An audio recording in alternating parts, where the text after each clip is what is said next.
Live from New Delhi, you're watching DD India Live, India's voice to the world. I'm Deepika, and coming up in the next 30 minutes. US General monitors first withdrawal of Israeli troops from Lebanon. Lebanese Prime Minister terms it as fundamental step in implementation of ceasefire decision. US President-elect Donald Trump seeks to hit the diplomatic ground running as he prepares for the office, has invited China's Xi Jinping to attend inauguration ceremony on the 20th of January. South Korean President Yoon says he will prefer impeachment over quitting, calls his opponents anti-state forces. Protests still continue over attempt to impose martial law. Australia mulls plans to make big tech firms pay media companies for news. And India's Di Gukesh and Chinese Ding Liren continue to slug it out for coveted title at World Chess Championship. Score remains locked at 6.5 points each. No result in final match will pave way for a tiebreaker decider.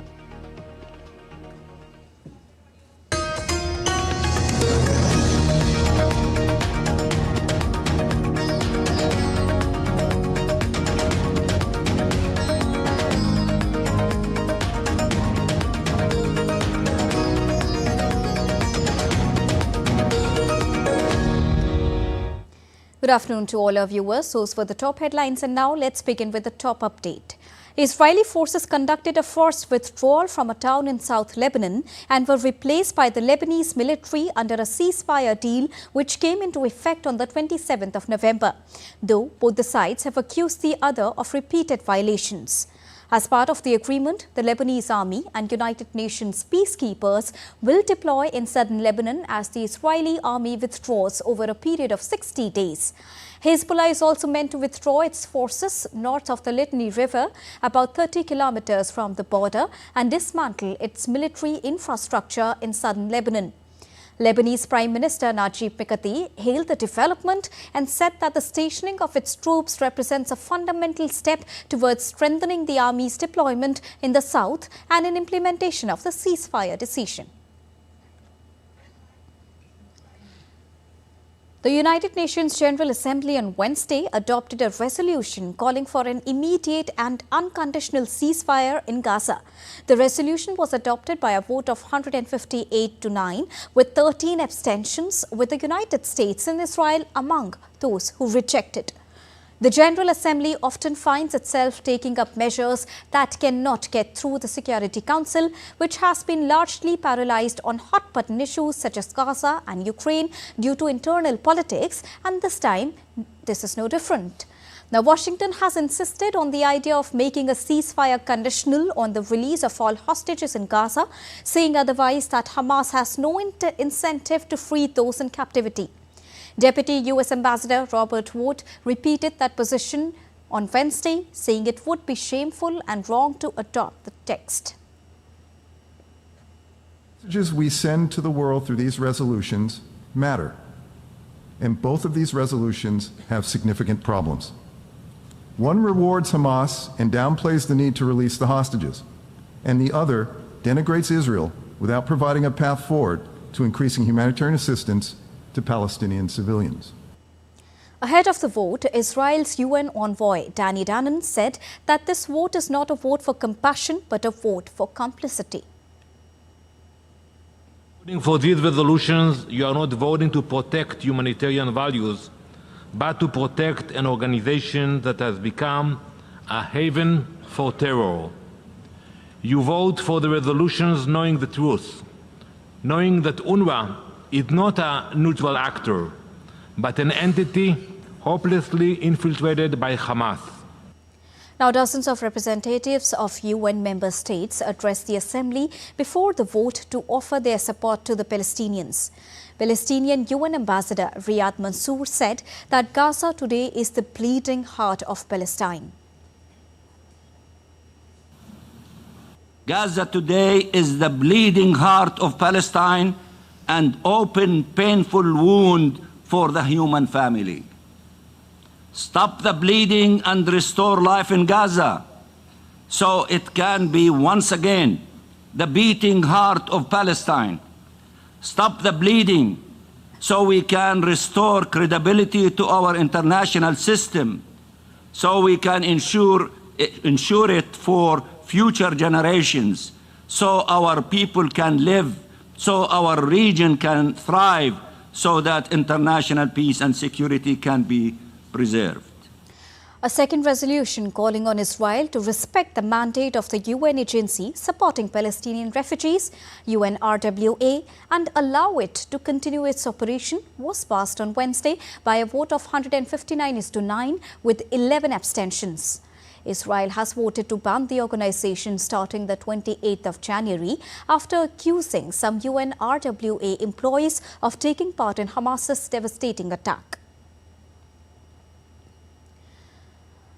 Now, U.S. Secretary of State Antony Blinken visiting Jordan and later Turkey, seeking to rally regional countries around a common vision for Syria's future following the ousting of long-time authoritarian ruler Bashar al-Assad. The Secretary will reiterate the United States' support for an inclusive, Syrian-led transition to an accountable and representative government. He will discuss the need for the transition process and new government to prevent Syria from being used as a base of terrorism or posing a threat to its neighbors. Now, besides ensuring that a secured and safe destruction of chemical or biological weapons stockpile take place. Now, Secretary Blinken will also emphasize that the displaced Syrians in the region will continue to need access to protection. In other key developments in Syria, a caretaker prime minister linked to the rebel group that toppled long-time dictator Bashar al-Assad's regime in Syria has been appointed to oversee the transition of power. Latakia city residents have welcomed the opposition forces amid celebrations following the fall of al-Assad's regime. Meanwhile, the country's Baath party that had been led by Assad's family for decades is suspending its work and activities until further notice. The main commander of the fighters said that he would dissolve the security forces of the former regime, close to its prisons, and hunt down anyone involved in the torture or killing of the detainees. Israel said it struck Syria nearly 500 times in 2 days, hitting most of the country's strategic weapons stockpiles and destroying its Navy fleet. With the administration of US President Joe Biden entering its final weeks in the office, Blinken and U.S. National Security Advisor Jake Sullivan headed to the Middle East on Wednesday to help ensure a smooth transition in Syria. The separate itineraries include stops in Jordan, Turkey, Israel, Qatar and Egypt. For refugees, the prospect of returning home has brought a mixture of joy and grief over hardships in exile. Syrians lined up at the Turkish border on Wednesday to head home. United Nations Secretary-General Antonio Guterres said there were signs of hope in Syria following the overthrow of President Bashar al-Assad by rebel forces over the weekend. Guterres said that the United Nations was committed to a smooth transition of power in Syria.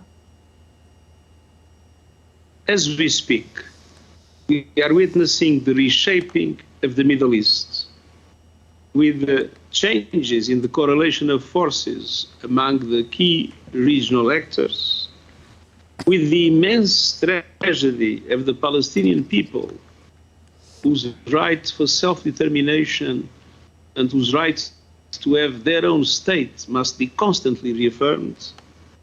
But we also see some signs of hope, and signs of hope namely coming from the end of the Syrian dictatorship. Now, the Indian government has successfully evacuated 75 nationals from Syria just days after a dramatic shift in power. The nationals arrived in the capital, New Delhi, on Thursday. 44 of the evacuated nationals were pilgrims from Jammu and Kashmir who were caught in the midst of the political upheaval. The operation was meticulously coordinated by Indian embassies in both Damascus and Beirut, ensuring a safe passage for all evacuees. One of the first evacuees, called Ravi Bhushan, came back to India and spoke to DD India correspondent at the Delhi International Airport. Take a listen. The situation in Syria continues to unfold quite rapidly. In fact, Indian citizens who are stuck there have been rescued by the Indian government, led by the MEA. And to talk about that, I have with me Ravi Bhushan, who has just been landed in Delhi. Sir, you are one of the very first people who have been rescued, who have managed to come back to India. Tell us the situation currently in Syria right now. Right now, situation in Syria is really very much worst. The people are firing in the open. They are looting the banks, hotels. They are looting the outsiders. So situation is really very, very bad there. And how difficult it was for you to come back, and what kind of help the Indian government gave? Indian government gave us, they really supported us. We never felt that we are alone there. They supported us, they were motivating us, and they arranged everything like food, basic amenities, whatever we need, water, everything. And whenever they got the chance, immediately they called us, okay, you just get ready, and they rescued us from the hotels and from other places. And the best part is that at the border, they arranged each and everything very smoothly. We did not face any problem. You went all the way to Lebanon border, and there the Indian government again helped you out to get the visas and all documents. Yes, actually we need to get the visa to enter the Lebanon. In the Indian embassy in Lebanon and the Indian embassy in Syria, they did really very well job there. They really helped us. Within like 1 or 2 hours, we got our visas. Tell us how many people are we expecting further, who are there in Lebanon? If there are any people, Indian citizens still stuck in Syria? From Lebanon, we are total 74 persons are coming, in which 44% from Kashmir. They went there for Ziyarat. Rest of the people, they were working there. They were the employee there. And I heard that around 30 more people are stuck up in Syria. They are Indian government, Indian embassy trying to contact with them also, and they are trying to rescue them as well. So that is Ravi Bhushan, one of the first person who have been rescued from Syria, has come back to India, and he is saying that it's the effort that the Indian government led by the Ministry of External Affairs that has made this rescue possible. With Campus Piyush, this is Tapush Bhattacharya for GD India from Delhi. The Australian government has announced that Meta, TikTok and Google will have to pay for news shared on their platforms. The new scheme by the government was unveiled on Thursday, threatening to tax the social media moguls if they refuse to strike deals with local media. The scheme will force big social media and tech companies to compensate local publishers for sharing articles that drive traffic on their platforms. The decision by the government has been taken to safeguard the traditional media companies who are battling for survival as precious advertising dollars are hovered up online.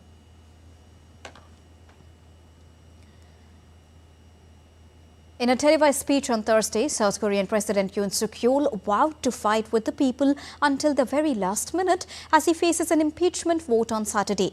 Now, Yoon defended his decision to declare martial law, accusing the opposition of pushing the country into a national crisis. He further lashed out at his political opponents as anti-state forces. Yoon added that North Korea may have hacked the country's elections. The move has sparked intense scrutiny, with several of Yoon's inner circle barred from foreign travel and facing arrest. The crisis has reached a boiling point, with the opposition warning of legal action if Yoon's staff continues to obstruct the investigation. On the other hand, tensions in South Korea escalated as 50,000 protesters rallied against President Yoon Suk-yeol, demanding his removal from the office. The demonstration came after Yoon's attempt to declare martial law that ended in a failure, sparking a constitutional crisis.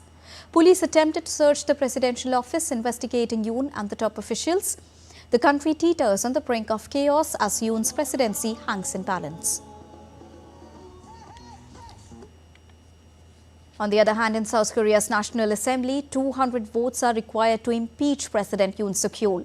The assembly has a total of 300 seats, with the opposition bloc holding 192 seats and the ruling People Power Party controlling 108. For the impeachment motion to pass, all opposition members must vote in favour, along with at least 8 additional votes from the ruling party. And if approved, the president will be suspended, triggering a constitutional court hearing that must deliver a ruling within 180 days.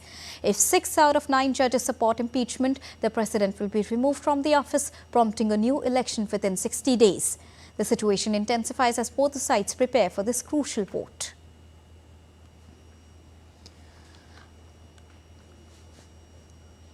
Now, Donald Trump's inviting adversary Xi Jinping for his inauguration ceremony, calling ally Justin Trudeau a governor of the great state of Canada, sarcastically announcing reduction in aid to Ukraine to stop conflict, telling Biden not to involve US in Syria, calling himself favorite of the world tariff, and there are some other controversial statements heard from him just after he was elected as the President of the United States.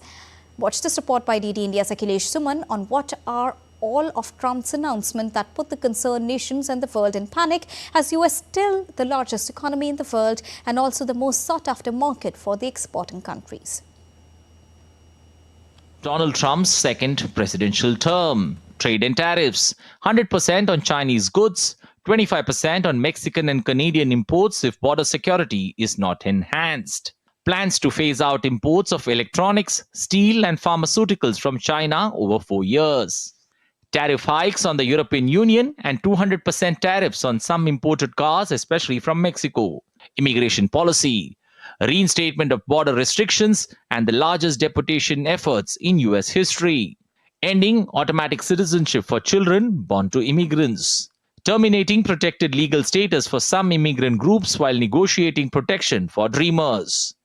Energy and climate policy. Increasing US fossil fuel production, easing drilling permits, and expanding Arctic oil drilling. Exiting the Paris Climate Accords and boosting nuclear energy. Reversing Joe Biden's electric vehicle mandates and emission reduction policies. Economic and tax policy. Cutting corporate tax rates from 21 to 15% for US-made products. Reducing federal regulations and pressurizing the Federal Reserve to lower interest rates. Education policy, requiring colleges to defend American tradition and Western civilization, eliminating the federal education and giving control to states. Social issues, leaving abortion laws to be decided at the state level. Foreign policy, re-evaluating NATO's mission and purpose, suggesting Ukrainian territory to Russia for peace, a stance rejected by Ukraine, supporting Israel against Hamas while urging a quick resolution, proposing military action in Mexico to combat drug cartels. Law and order. Investigating political opponents, including election officials and lawyers. Pardoning January 6th riot convicts. Dismantling the deep state by reclassifying federal employees for easier dismissal. Cracking down on federal whistleblowers and monitoring US intelligence agencies. Akhilesh Suman's report for DD India. Time to take a short break. We'll be right back.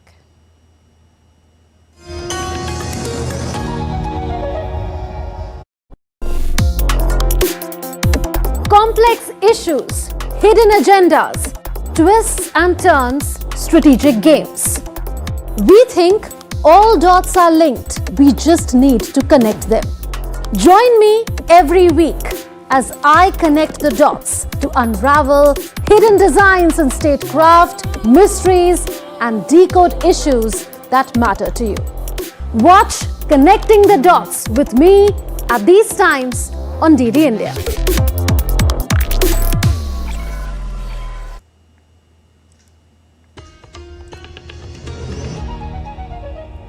Welcome back. After that short break, you're watching DD India Live. Now, the Chinese mainland remains highly vigilant to the activities of Taiwan's separatist forces and will resolutely safeguard national sovereignty and territorial integrity. Taiwan's National Defense Minister Wellington Koo confirmed on Tuesday that the government remains vigilant and has the necessary means to monitor the situation in the Taiwan Strait after a Chinese nuclear submarine was seen surfacing near the island.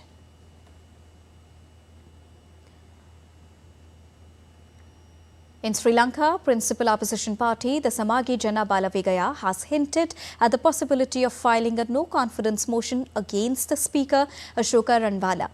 SJP MP Ajit P. Pereira revealed that the party parliamentary group will convene on Thursday to deliberate on the matter. He added that bringing a no-confidence motion against the Speaker is one of the options on the table. In Bangladesh, a metropolitan court has rejected 3 petitions filed by the Supreme Court lawyer Advocate Rabindra Ghosh on behalf of Chinmoy Krishna Brahmachari. The petitions sought an expedited hearing date for Chinmoy's bail plea, the submission of case documents and other related reliefs. However, the court dismissed them, citing the absence of a power of attorney from any member of the Chattogram Bar Association. India has expressed hope that the trial will be fair and transparent, as the arrested Hindus that have legal rights should be respected. And India's President Draupadi Murmu conferred the honorary rank of General of Indian Army on Nepal's Chief of the Army Staff, General Ashok Raj Sigdel. Nepali Army Chief General Ashok Raj Sigdel is in India to strengthen bilateral defence ties and to explore defence collaboration through meetings and industry arrangements. General Sigdel was attending the investiture ceremony at Rashtrapati Bhavan, wherein, as per a unique tradition between the two armies, he was conferred with the honorary rank.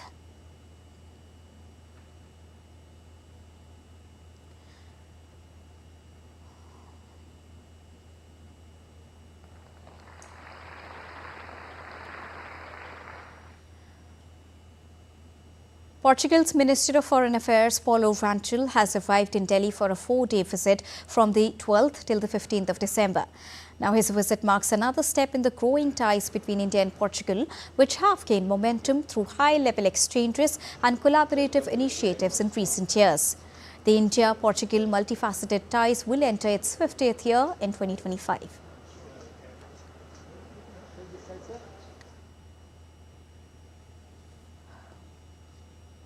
On to weather updates now. The Indian Meteorological Department predicted cold wave conditions at isolated pockets over northwest and adjoining central part of the country over the next few days.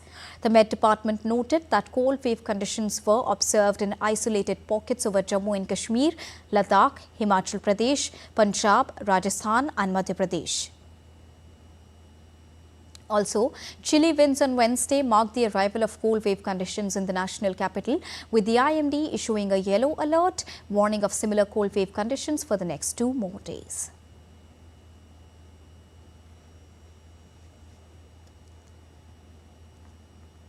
The first snowfall of the season has blanketed North Kashmir, with heavy snow hitting key areas including Mangsam, Handwara in Kupwara district. As the region experiences its first snow, Kupwara is now covered in a thick layer, transforming the landscape.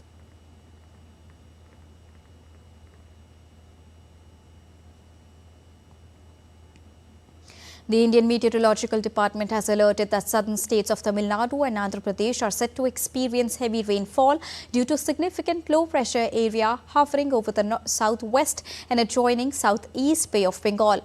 Schools in 12 districts of Tamil Nadu will remain closed due to heavy rain warnings.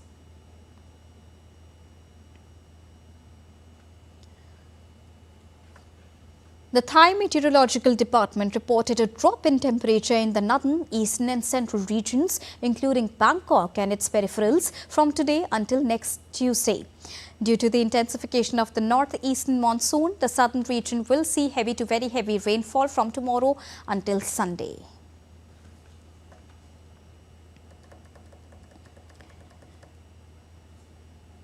You're watching DD India Live, and now it's time to get you all the latest from the world of sports. And to begin with chess first, Indian challenger Di Gukesh and defending champion Ding Liren of China played out a draw in the 13th game of the World Chess Championship to remain level on points on Wednesday.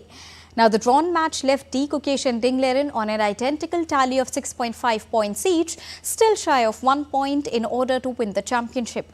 The two players signed peace after 69 moves. Liren had won the opening game, while Di Gukesh had emerged victorious in the third game to draw level. The two grandmasters then played 7 consecutive draws before Di Gukesh broke the deadlock in the 11th game to take a 6-5 lead, but Liren drew level in the 12th game in a dramatic victory. If the final game also ends in a draw, then the title will be decided via a faster-paced games as a tie-breaker. In soccer, World Football governing body FIFA on Wednesday announced that the 2030 men's competition will be held in Spain, Portugal and Morocco.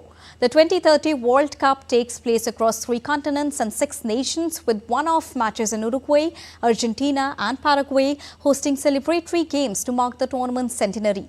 The FIFA Extraordinary Congress meeting also confirmed Saudi Arabia as the host of the 2034 FIFA World Cup on Wednesday.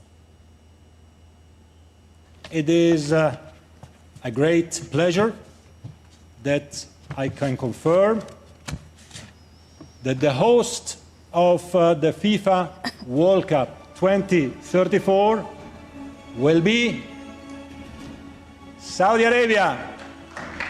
Mabruk, Mabruk to our friends in Riyadh.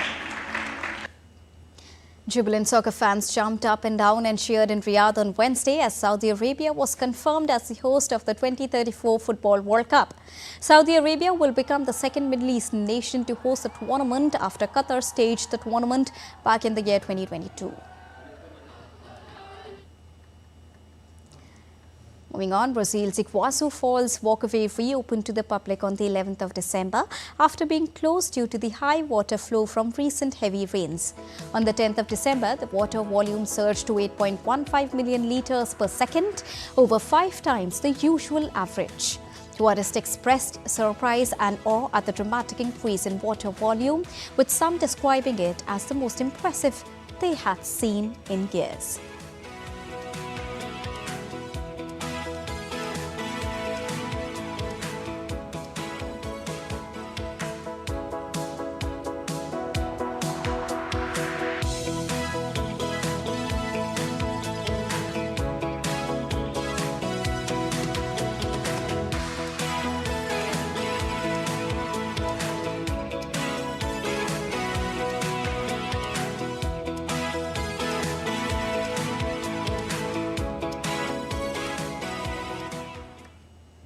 And before we let you go, India's public service broadcaster Prasar Bharati has recently launched Waves, entering the field of OTT. Waves provides a complete infotainment ecosystem to digital media and OTT audiences. If you also want great content for free, then download Waves today. And that's all for this edition of DD India Live. But do let us know your thoughts on the news of the day. We'll be back with more news as it breaks here on DD India. I am Deepika, and from all of us here in New Delhi, thank you so much for watching DD India Live. Namaskar.